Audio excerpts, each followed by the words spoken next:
Khona qala kodwa ke sicakiwe uba sizawuphuma apha siyephi. Abahlali bakukomani kwiphondo laseMpuma Koloni bacholachola banako emva kwezikhukhula ezintlithe lenginqi ngobusuku zasuba umphefumlo. Uncwatyo lwe-Heroes Acre kumangcwaba se-West Park eGauteng namhlanje uKenan Forbes nobengusaziwayo ngomculo we-hip hop kweli. I-Royal AM ne-SuperSport United zibambene ngenqaku macala eChatsworth eThekwini ngalemva kwemini. Molweni emakhaya sibulise nakubabukeli be-DTT khongozelani uvimbe sinilungiselele wona ngokuhlwa nje. Abahlali bakukomani kwiphondo laseMpuma Koloni bacholachola banako emva kwezikhukhula ezintlithe lenginqi ngobusuku. Kusweleke wasetyhini emva kokukhukhuliseka. Ezimvula zimandla zifika emva kokuba umasipala Chris Hani ujongene nezikhukhula ezishiya abantu bengenazo indawo zokufihla intloko. Ukanti abanye abahlali abafuna ukushiya amakhaya abo nangona ezi zikhukhula zibabeka engozini. Izikhukhula eziqhubeka ngokudala umonakalo kubahlali bakukomani. Iziseko kunye nemibhobho yokuhambisa amanzi engekho semgangathweni kunegalelo kwezi zikhukhula. Nangona kubhubhe umntu, abanye abahlali abafuni kuyifulathela imizi yabo. Utata uJohnson Slevu noneminyaka eyi-65 uthi kunzima kubo. Khona qala kodwa ke sicakiwe uba sizawuphuma apha siyephi ngoba oceba bethu abakasikhetheli indawo temporary. Singabanye sinempahla zethu ezininzi apha. Akho right usuka apha siye kwindawo zenantsika. Zento zelando ze-temporal zendawo. Ukanti umasipala wesithili saseKrisani uqikelela ukuba sisixamali sifikelela kwizigidi ezine ezinokulungisa imibhobho yamanzi yale dolophu. Dala ke sizama uthetha kunye nabo ukuba mabasuke kule ndawo sibakhangelela umhlaba bazawukwazi ukokha kuwo amatyotyombe wabo nathi singurhulumente ibe indawo esizawukwazi ukuthi ngexesha in the near future sibokhele izindlu ukuze bakwazi uhlala kwimeko ebhetele. Abenkonzo yomozulu balumkise ngemvula ezathi ine ngamandla kule mpelaveki kulo mmandla. Abongile Yankees kwiindaba ze-SABC kukomani. Uncwatyo lwe-Heroes Acre kumangcwaba se-West Park eGauteng namhlanje uKenan Forbes nobengusaziwayo kumculo we-hip hop kweli. UForbes nobesaziwa njengo-AKA udutyulwe wabhubha ngaphandle kwendawo yokutyela eThekwini kule veki iphelileyo. Ubulewe nomhlobo wakhe obengumpheki ongusaziwayo uTebelo Motswane. Bangcwatywe kumangcwaba ohlukeneyo namhlanje bobabini.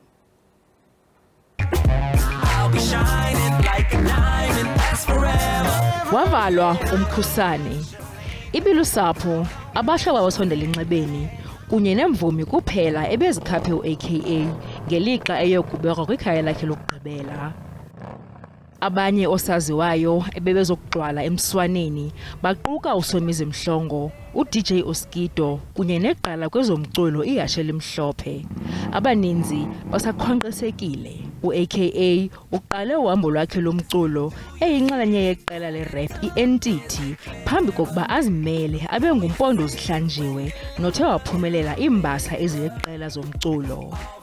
Umama wakhe ucele wabongoza abalandeli baka-AKA ukuba bahlise umoya ngokubulawa kwakhe ngokungenalusini.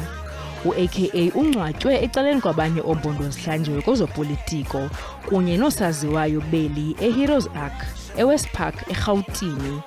Wanga umphefumlo wakhe ungaphumla ngoxolo, wanguThixo ngamkhanyisela ngokhanyiso olungaciniyo. Umphathiswa wemicimbi yezamakhaya uAaron Motsoaledi ukholelwa kwelokuba umbutho waseMelika ungajonganga ngeniso uzama ukusebenzisa iinkqubo ezingavumelekanga ngokwasemthethweni ukujongela phantsi ulawulo loMzantsi Afrika.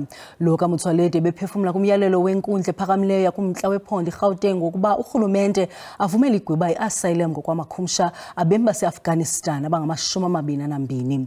Lo myalelo wenziwe ngoLwesihlanu emva kokuba amagqwetha amele lo mbutho waseMelika eye enkundleni egameni lababemi base-Afghanistan. Ethetha nabendaba ze-SABC kumngcwabo welungu le-ANC eJane First, umphathisi uMotsoaledi akathandabuzisanga ngoluvo lwakhe. Uthi basalindela ukunikwa izizathu ezibambekayo zokuhlaliswa kwababemi base-Afghanistan kumzantsi Afrika ngelithuba kusaqinisekiswa ubume babo ngaphambi kokufudukela kwabo eMelika. 22 people arrived and said they are from Afghanistan and they want to enter the country. Their lawyers have given us prior notice, and they were carrying visas which are from Zimbabwe, meaning they applied for visas wherever they were to enter Zimbabwe. Now they want to use those same visas to enter South Africa, and we said no, that's not going to happen. Umotsoaledi uthi indlela yokuziphatha kwamagqwetha alombutho ibonisa indelelo. I can't say the Americans are undermining us, but certainly the lawyers who wrote these letters are definitely undermining us.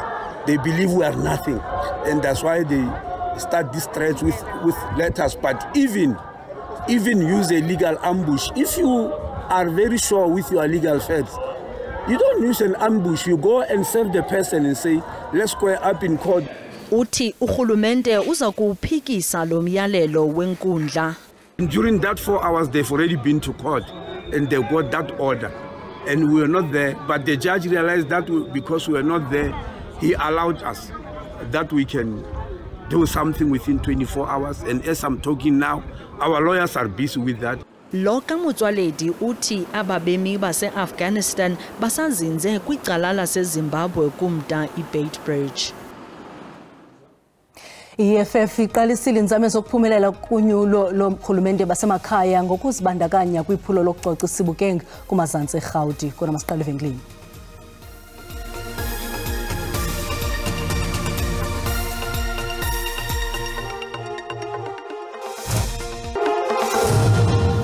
Sinamkele kwakhona kwiindaba zelijelo. Uyakwazi ukubukela kwakhona ezindaba kwijelo le-YouTube uthi SABC Iindaba zesiXhosa kwinqaku lokuqala sithe. Abahlali bakukomani kwiphondo laseMpuma Koloni bacholachola banako emva kwezikhukhula ezintlithele ngingqi ngobusuku kusweleke wasetyhini emva kokukhukhuliseka.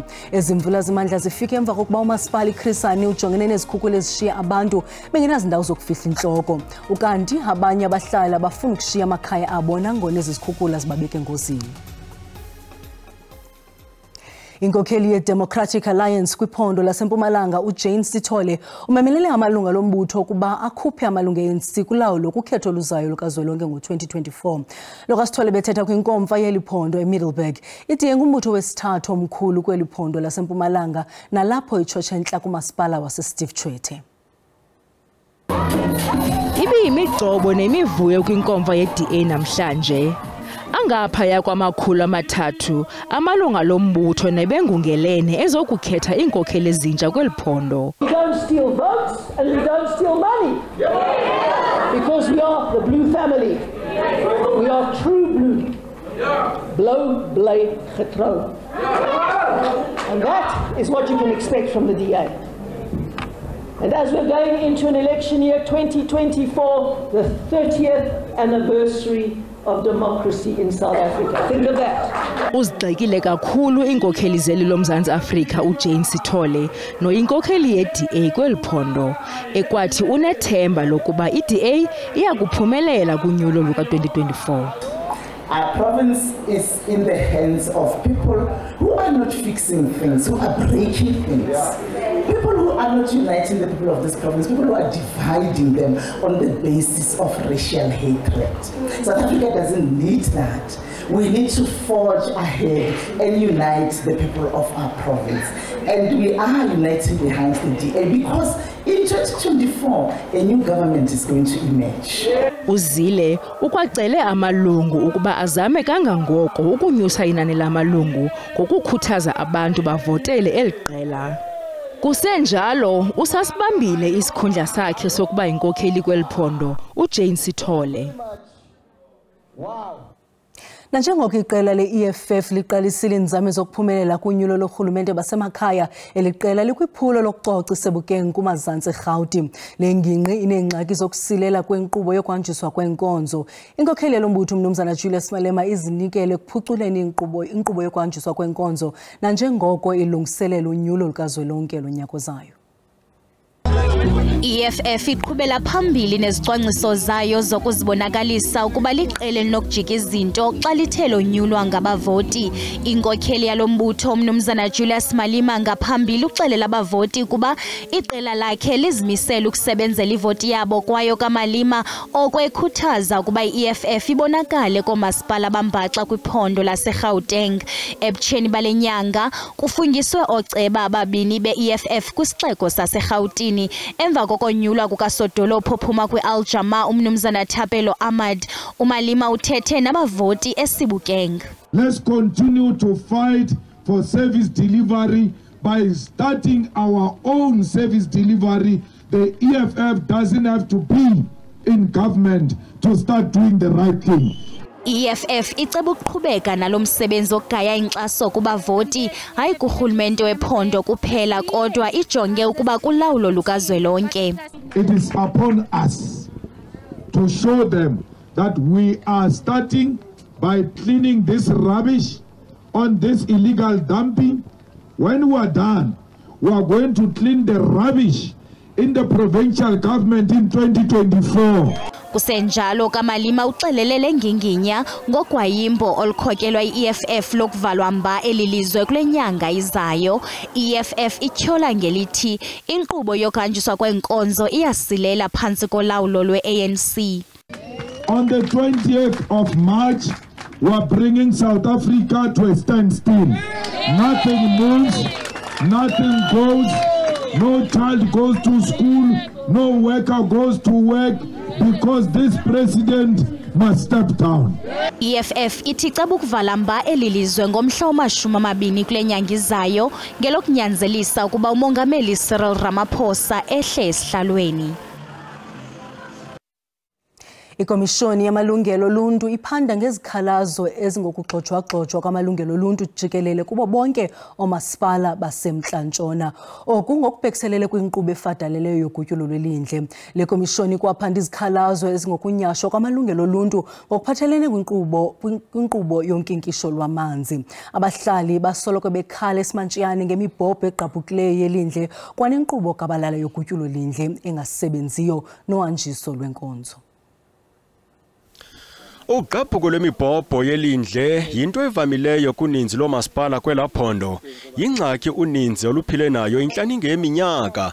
Bambi bamemelela ukupheliswa nya kwamagumbi angasese agrunjiweyo bebongoza inkqubo ephucukileyo yogutyulo lwelindle. Enye yelali ezithwaxwa ile meko yiPharamankwa eRihuruche apho abahlali bebongoza inkqubo esulungekileyo yonikezelo lwenkonzo. Kubuhlungu ukuphila ngaphandle kwenkonzo, asifuni izithembiso, sifuna umbane. Ikomishoni ithi ibila isoma iphanda ngokungasiwa kwaphela kwenkonzo eluntwini koomasipala. Kwindawo apho kwakhutshwa ingxelo, ikomishoni ikhala ngokungathathelwa ngqalelo kwezindululo zayo ngabasemagunyeni. Past years, we have, in terms of our complaints handling procedures, afforded municipalities opportunity to respond to these allegations and these challenges faced by the communities. Isebe lobambiswano ngolawulo lithi liyayiqwalasela le mingeni. Whether issues of capacity, the department works with institutions such as your municipal infrastructure support agency, the Development Bank of Southern Africa, to assist municipalities with water and sanitation infrastructure projects. Ikomishoni ithi kunyanzeleke ide ibhenele kwinkundla zamatyala apho izindululo zayo ziye azaphunyezwa. Amkelwe ngesandla ezishushu amavolontiya ombutho iGift of the Givers eKapa. Eliqela linconywe ngokumandla ngenzame zalo ekuncediseni abantu baseTurkey nethwaxwe kanobomi inyikima. Ibe yimibono echukumisa inhliziyo kwisikhululo senqwelomoya samazwe ngamazwe saseKapa ngethuba kusamkelwa ngezandla ezishushu nombulelo lamavolontiya ehlangana kwakhona nentsapho zawo. Bathi kuliwonga kubo ukubalulwa phakathi kwabo bazise uncedo emva kwesehlo selalizwe. Bakwathi buyakuhlala busezinhliziyweni ububele ababufumene kubantu baseTurkey. A bit excited to be back home, but at the same time it's a bit sad to leave the people of Turkey, in the devastation that they're facing. It's quite overwhelming coming back from the disaster zone. It's quite a hell of an experience coming back to your kids and your family. Amaqela ezohlangulo kuquka necandelo elikhethekileyo le-K9 achithe iintsuku eziliqela kwiphondo iHatay. Bachithe uninzi lweentsuku zabo bekhangela abantu kobabugoxo. Bahlangule inkondekazi eminyaka engama-80 ubudala nebingcwabeke ngaphantsi kobabugoxo iintsuku eziliqela. Initially, in these kind of disasters, it's search and rescue, urban rescue, paramedics, emergency services, and emergency doctors that need to do. Abasemagunyeni benze umbulelo ongazenzisiyo kulamavolontiya ngokuzinikela kwawo. Big appreciation, what can I say? They save life. There is no anything more important than that, right? They took care of children around, I'm sure. We are here to say thank you so much, and I also really want to say to Gift of the Givers, who are just outstanding. Every time there's a crisis, they are there. Inqununu entsha ye-Central University of Technology uNjingalwazi Pamela Dube uthi imfundo ephakamileyo yoluntu iphantsi kohlaselo. Ethetha okungethuba lokubekwa kwakhe eBloemfontein, uDube uthi urhwaphilizo luyaqhubeka nokuphazamisa imfundo esemgangathweni kunye nenguqu enentsingiselo. uDube ngwasetyhini wokuqala ukubamba esi sikhundla e-CUT. uNjingalwazi Pamela Dube uchaza njengowasetyhini ongenadyudyu nothe wafumana iindlela zokuqabela ngaphaya kwemicelimngeni yesini. Usebenze kwiibhodi zamazwe ngamazwe zemfundo ephakamileyo ukwaqala amaphulo agxile ekuqeshweni kwabafundi kunye nobundlobongela obusekeleze kwisini. uDube ube nekhondo eliqaqambileyo eliquka ukuba ngumhlohli kunye nomphandi eJamani. My duty is to make sure that Vision 2030 comes to life and to also add my own kind of vision so that we find some kind of convergence. Oxa bakhe banike imiyalezo yenkxaso bambi bebongoza ukuba kuqiniswe ubudlelwane. I'm overjoyed that at this point in time we now have our first female Vice Chancellor and Principal who is now in charge of the university. And we have to give her support. Ibhunga elimele abafundi licele uDube ukuba azise uzinzo kule campus. The reason why I mentioned stability on my presentation, whereby we are congratulating the Vice Chancellor, which is Pamela Dube, is because of we are in the university that strikes day in, day out. Isebe lemfundo yeFreystata lithi abasetyhini mabathabathe indawo yabo kwimfundo ephakamileyo. We are extremely excited. It shows that South Africa is changing for the better. It shows that a young girl cannot dream bigger to be a Vice Chancellor of a university. Eminye imingeni uDube kuya kufuneka jongane nayo ibandakanya inxalabo yezimali nendawo zokuhlala kwakunye nemiba yolawulo.